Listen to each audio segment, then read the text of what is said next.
Hello, and welcome back to another episode of the Western Canon Challenge, where we are reading the entirety of the Western Literary Canon out loud. Today we are continuing the last part of Journal Collection number 30 by Ralph Waldo Emerson. We are starting in November 19th of that year, very close to the end. In fact, I think this will be a shorter recording actually than all the others based on page number. And so we ensure that happens, I will go ahead and get started. November 19th. Society quarrels with the clerisy, or learned class, if they shall sell their wisdom for money.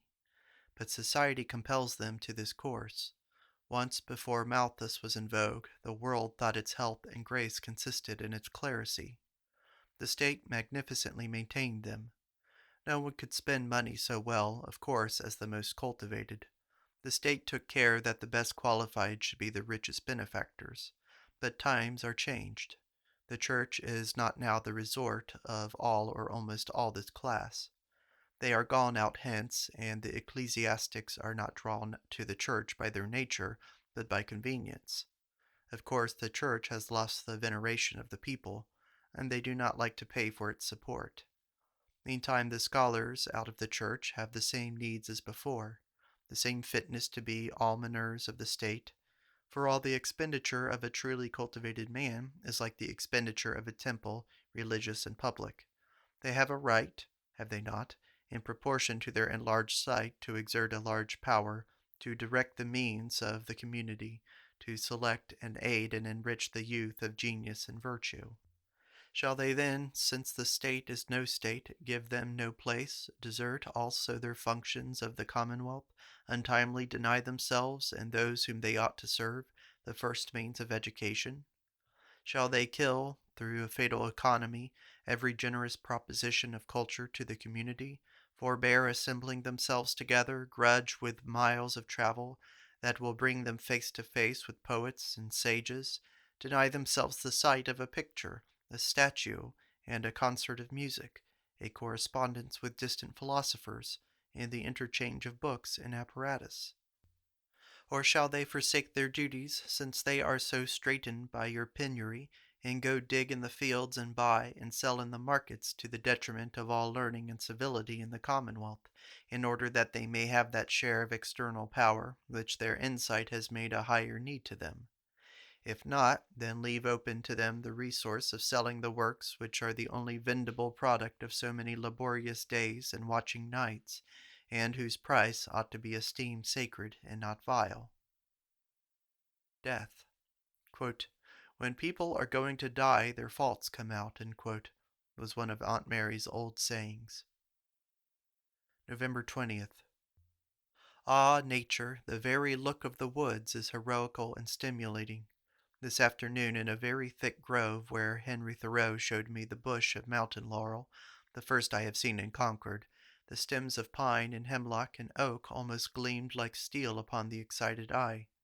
How old, how aboriginal these trees appear, though not many years older than I. They seem parts of the eternal chain of destiny, whereof this sundered will of man is the victim. Is he proud, high-thoughted, and reserved sometimes? Let him match, if he can, the incommunicableness of the lofty natures, beautiful in growth, in strength, in age, and decay. The invitation which these fine savages give, as you stand in the hollows of the forest, works strangely on the imagination. Little say they in recommendation of towns or of civil Christian life. Live with us, they say, and forsake these weariness of yesterday. Here no history or church or state is interpolated in the divine sky and the immortal year. O Lord, unhappy is the man whom man can make unhappy. This country is not an aristocracy, but a cacocracy rather. This town is governed in Wesson's bar-room, and the country in bar-rooms. November 21st. The best of literature is in the feeling of immortality it awakens. The names of Scaliger, Cardan, Galen, Sallust, Livy suggest ideas of immortal leisure, of elegance and Olympian thoughts. And the reading these books, or the exercise of the same faculties in compositions of our own, makes, for the time, death somewhat incredible and out of nature. You teach your boy to walk, but he learns to run himself.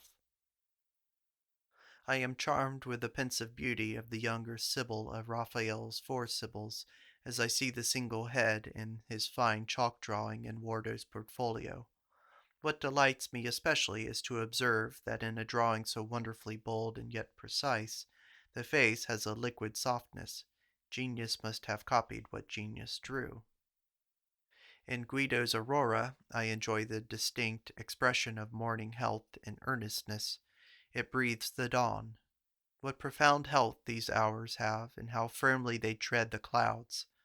With the most masculine force in every part of picture, there is no convulsion, no straining, no foam, no ado, but the most flowing grace and ease.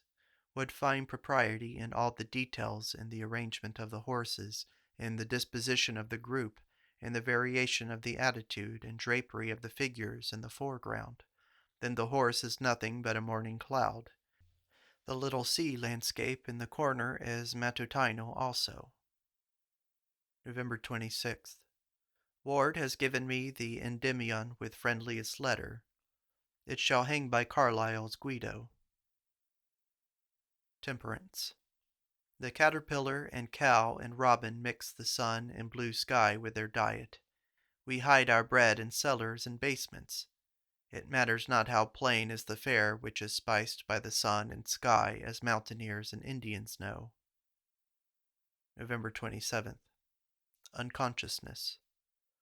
Happy is he who, in looking at the compositions of an earlier date, knows that the moment wrote them, and feels no more call or right to alter them than to alter his recollections of a day or a fact. We pretend sometimes to find somewhat of this sacredness in our scrolls, that I speak of one who should know it. When once and again the regard and friendship of the noble-minded is offered me, I am made sensible of my disunion with myself. The head is of gold, the feet are of clay. In my worthiness I have such confidence that I can court solitude. I know that if my aspirations should demonstrate themselves, angels would not disdain me. Of my unworthiness the first person I meet shall apprise me.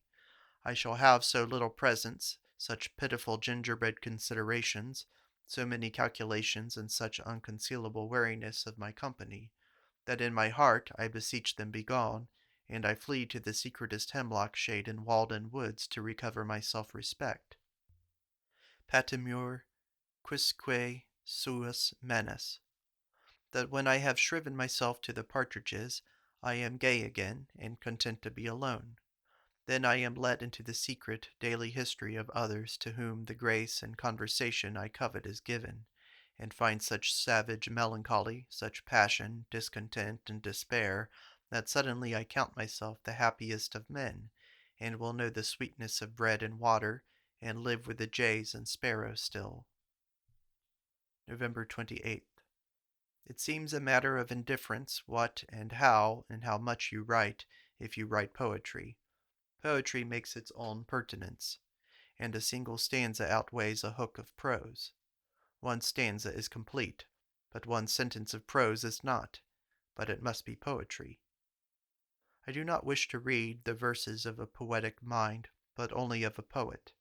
I do not wish to be shown early poems or any steps of progress. I wish my poet to be born adult.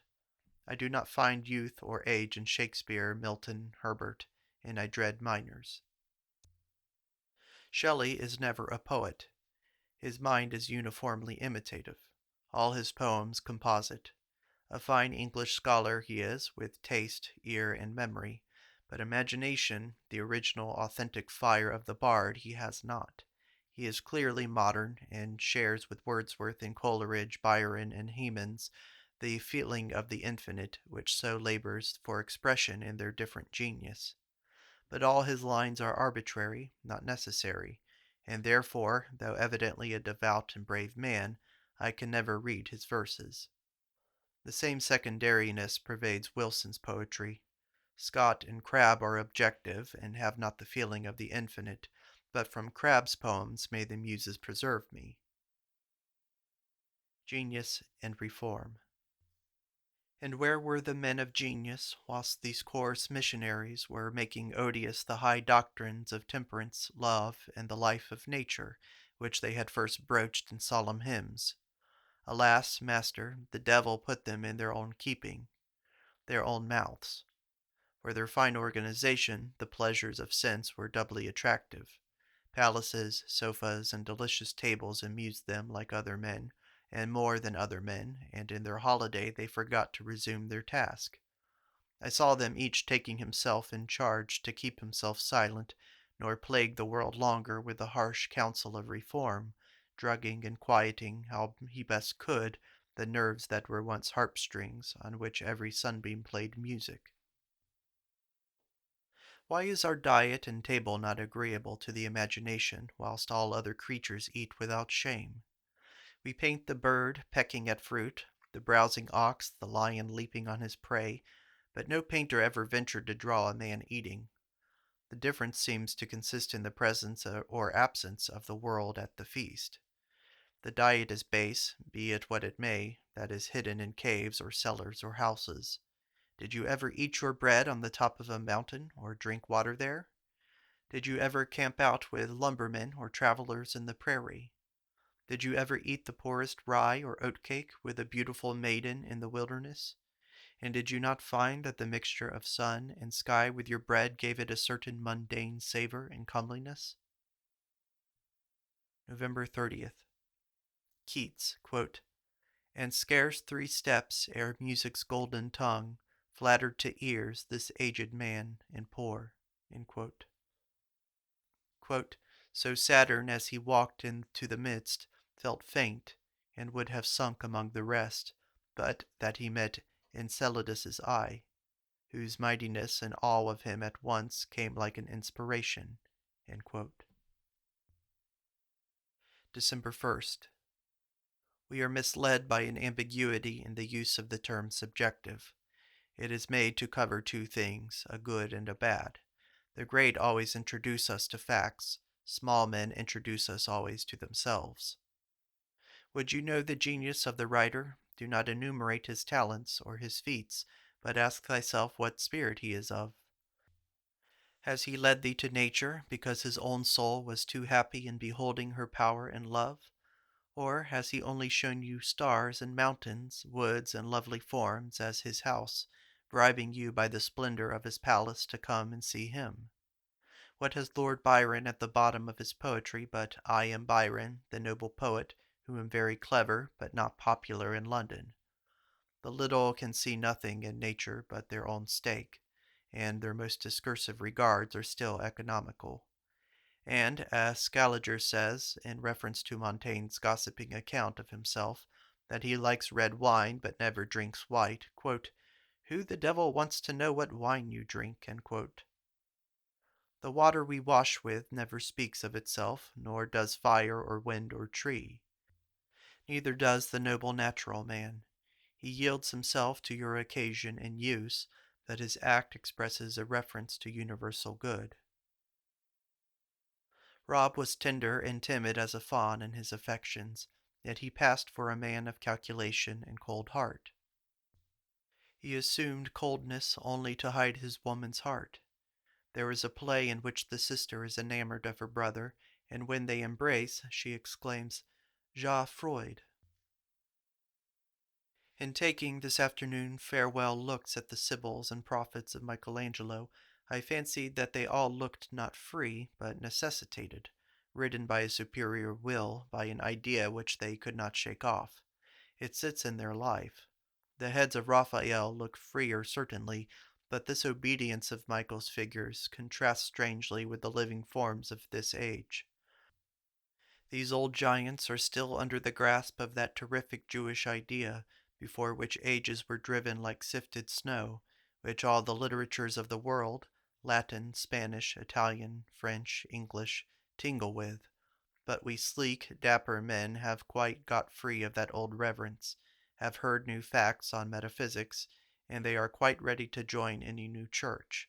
We are travelers and not responsible. Let the painter unroll his canvas, millions of eyes look through his. We are not at home in nature. We confess our unworthiness inadvertently in all we say of it. The unusual beauty of the sunset attracts us, and the soul dares not to say, quote, "Behold, my peace passed into nature also," but we mendicantly say, quote, "What a scene for a painter or for a poet," or, more superficially still, quote, "What an Italian sky," Quote unquote society, like wealth, is good for those who understand it. It is a foolish waste of time for any who do not. It seems impossible for anyone to expand in the crowd to his natural dimensions. It seems vain to expect any sentiment, any truth, and human encouragement.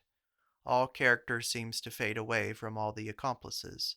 Every woman seems to be suffering for a chair, and you accuse yourself and commiserate those you talk to. He must be rich and of a commanding constitution who can stand this malaria. It spoils the best persons for me. I will never quarrel with a man because he makes little of the forms, laws, and usages of the world. He cannot do so, if he be thoughtful and earnest, but by force of his perception.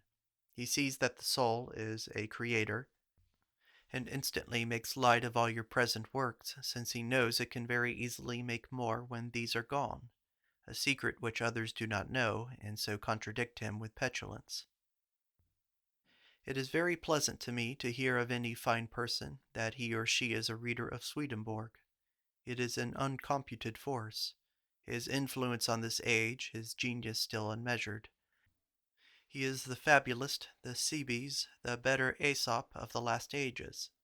How bland, how warm, how renovating it works on the cold crudities of Calvinism or Unitarianism. Gather yourself into a ball to be thrown at a mark. Lectures. In Boston, December 4, I read the first lecture of my course on the present age, with the old experience that when it was done, and the time had come to read it, I was then first ready to begin to write. There is no hope so bright but it is the beginning of its own fulfillment. The dearer it is to us, the more it engages the hands to work for it, and approaching by nature to its object in proportion to its justice, it enlists heaven and earth to work in its behalf. O age, he who embraces thee heartily finds all ages in thee. The magazine of the gods, which every age dispenses in its own way, is now thine, and thou hast thine own expenditure. And lo, how fast the great critic, who now instructs, discerns, separates the dead from the living, the flesh from the spirit. See the living veins and strata run, detaching as bark and burr what we thought was stock and pith. See laws to be no laws, and religions to become impieties, and great sciences mistakes, and great men perverters. It is in the order of nature, one of the curbs and ligaments, that great good is first contended against before it is heartily appropriated, as the heroes first made war against the Amazons whom they afterwards married. Sunday, December 8th. My friends, I read with joy Sterling's noble critique on Carlyle in the Westminster Review. All intellectual ability seems to have somewhat impersonal and destructive of personality. And yet I read with warm pride because a man who has offered me friendship gave his univocal certificate of his equality to that office. O friend, you have given me that sign which high friendship demands, namely ability to do without it. Pass on, we shall meet again. I woke this morn with devout thanksgiving for my friends, the old and the new. I think no man in the planet has a circle more noble. They have come to me unsought. Their great God gave them to me. Will they separate themselves from me again, or some of them?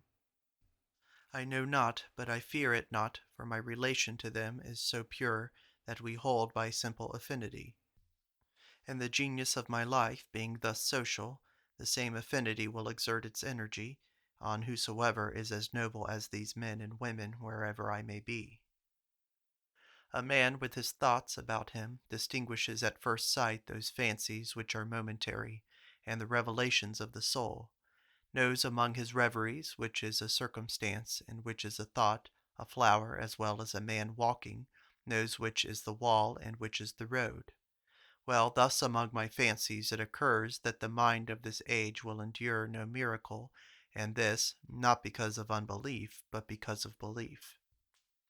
It begins to be that the sun and the moon and the man who walks under them are miracles that puzzle all analysis, and that to quit these and go gazing for I know not what parish circumstances or Jewish prodigies is to quit the eternal signs scrawled by God along the dizzy spaces of the zodiac for a show of puppets and wax lights. I say how the world looks to me without reference to Blair's rhetoric or Johnson's lives, and I call my thoughts to the present age, because I use no will in the matter, but honestly record such impressions as things make.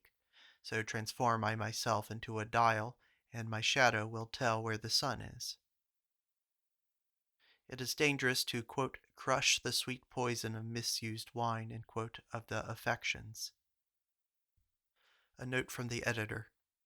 December 11th, after the general lecture, Mr. Alcott mentions in his journal that Mr. and Mrs. Emerson came to his house with several of the persons who had attended the lecture: Margaret Fuller, Miss White, probably later the wife of Lowell, Mr. Bartlett, Sidney, Mr. Wilson, and Mr. Palmer. December 21st. All things that speak of heaven speak of peace. Peace hath more might than war. High brows are calm. Great thoughts are still as stars, and truths, like suns, stir not, but many systems tend around them. Bailey, Festus. December 22nd. I do not care what you write, but only that you should show yourself a man by writing. Why should we go to our grandfathers for all our rules and tests for measuring the age and our state of society, and not rather take those that are near and dear to us? Do not I know what I want? Must I ask thee, Reverend Doctor of Divinity, or thee, O learned Chief Justice of the Bench? It is the necessity of my nature to shed all influences. Who can come near to Kehama? Neither the rain, neither the warm ray of love, nor the touch of human hand. It seemed, as I mused in the street in Boston on the unpropitious effect of the town on my humor, that there needs a certain deliberation and tenacity in the entertainment of a thought, a certain longanimity to make that confidence and stability which can meet the demand others make on us. I am too quick-eyed and unstable. My thoughts are too short, as they say my sentences are. I step along from stone to stone over the lathe which gurgles around my path, but the odds are that my companion encounters me just as I leave one stone, and before my foot has well reached the other, and down I tumble into lathe water. But the man of long wind, the man who receives his thought with a certain phlegmatic entertainment and unites himself to it for the time, as a sailor to his boat, has a better principle of poise, and is not easily moved from the perpendicular. The material is nothing, bitumen, wood, or stone. The proportion is all. Proportion makes permanence, beauty, grandeur. So is it with this daily life. Here lie the same materials for all men, the common day, the common men, the common woes, necessities, and, deep under all, the uplifting sentiment of the good. Out of these selfsame elements the sot builds his sty, and the hero his prevailing character. Pantheon, shall I say.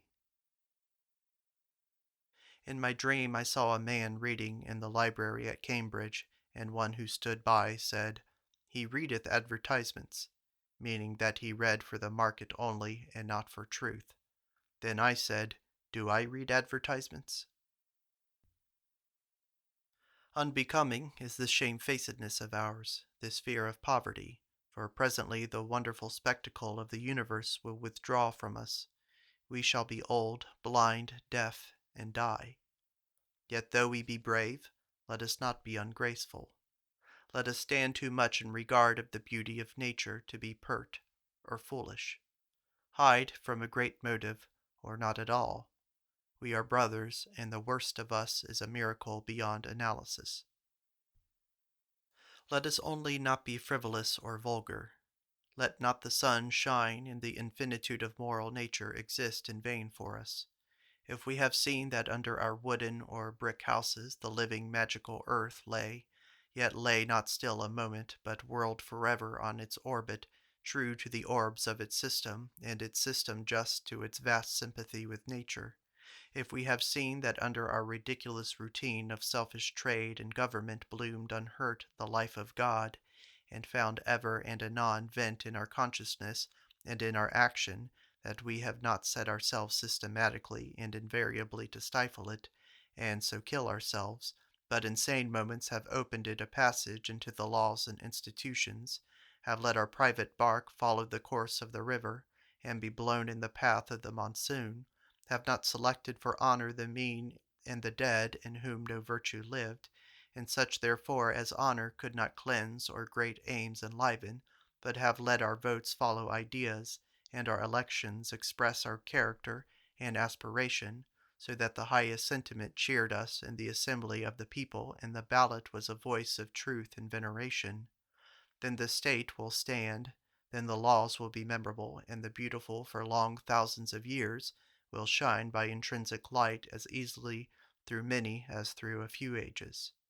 Should not a man be ennobled by his vote? Is it not a prayer? Now he and his candidate are both degraded. Treat things poetically. Everything should be treated poetically: law, politics, housekeeping, money. A judge and a banker must drive their craft poetically, as well as a dancer or a scribe. That is, they must exert that higher vision which causes the object to become fluid and plastic. Then they are inventive, they detect its capabilities. If they do not this, they have nothing that can be called success, but the work and the workmen become blockish and near the point of everlasting congolation. All human affairs need the perpetual intervention of this elastic principle to preserve them supple and alive, as the earth needs the presence of caloric through its pores to resist the tendency to absolute solidity. If you would write a code or logarithms or a cookbook, you cannot spare the poetic impulse. We must not only have hydrogen in balloons and steel springs under coaches, but we must have fire under the Andes at the core of the world. No one will doubt that battles must be fought poetically who reads Plutarch or Las Casas. Economy must be poetical, inventive, alive. That is its essence, and therein is it distinguished from mere parsimony, which is a poor, dead, base thing. But economy inspires respect, is clean, and accomplishes much. Love is only the reflection of a man's own worthiness from other men. Some books leave us free, and some books make us free. December 24th. We are to write on this topic not by black art of any kind, not by trick or journey work or direction, not stimulated by strong waters or by fashion or by praise or money, but feeling the power of the past ages laid on our hand. We are to stand all related, all accomplished, having covenanted with truth that we will bear witness for it, though by our silence. Let us not rashly judge an age shallow, so we accuse only ourselves. For not by might or disease of man came in this posture of affairs and thoughts we call today, but it is the fruit towards which a whole past eternity has flowered and ripened, and it is not weak, but the sprouting seed of all that shall ever be. December 25th. All life is a compromise. We are haunted by an ambition of a celestial greatness and balked of it by all manner of paltry impediments. But each of us can do somewhat marked, either lucrative or graceful, or kind or wise or formidable. December 26th. The whole world travails to ripen and bear the sufficiency of one man. The wise man is the state. Louis XIV was right. The wise man needs no army, fort, or navy. He loves men too well. Even if they turn on him, he is invulnerable. He needs no bribe or feast or palace to draw friends to him. He is supremely fair. He angles with himself and with no other bait. He asks no vantage ground, no favorable circumstance. The obedient universe bends around him, and all the stars lend their ray to the hour and the man. Nature speaks extempore to him, and lights up a sudden festival whithersoever he bends his steps. He needs no library, for he has not done thinking; no church, for he is himself a prophet; no statute book, for he hath the lawgiver; no money, for he is value itself; no road, for he is at home where he is; no experience, for the life of the Creator shoots through him, and from him animates brute things, and turns them immediately to their desired ends. He has no personal friends, for he does not need to husband and educate a few to share with him a select and poetic life, who has the spell to draw the select prayer and piety of all men unto him. His relation to all men is angelic. His memory is myrrh to them, his presence frankincense and flowers. I have heard that it is not usually beauty which inspires the strongest passion. I can even believe that Aspasia was not beautiful, seen tete-a-tete, but almost plain and homely, yet in a circle of dames, in a gallery or across the apartment, hers was the only face on which the eye would fix, and when all were gone, the only one whose form and behavior the heart would remember. Treat your friend as a spectacle. Be not so much his friend that you can never know your man, like fond mammas who shut up their boy in the house until he is almost grown a girl. Reverence is a great part of friendship. There must be very two before there can be very one. Whoso sees law does not despond. Pleasant these jets of affection that relume a young world for me again. Delicious is a just and firm encounter of two in a thought, in a feeling. But we must be tormented presently by baffled blows, by sudden unseasonable apathies, by epilepsies of wit and of animal spirits, in the heyday of friendship and thought. Our faculties do not play us true. This is the end of Emerson's Journal Collection number 30, dating from the year 1839, when the writer was 36 years old. Thank you for listening.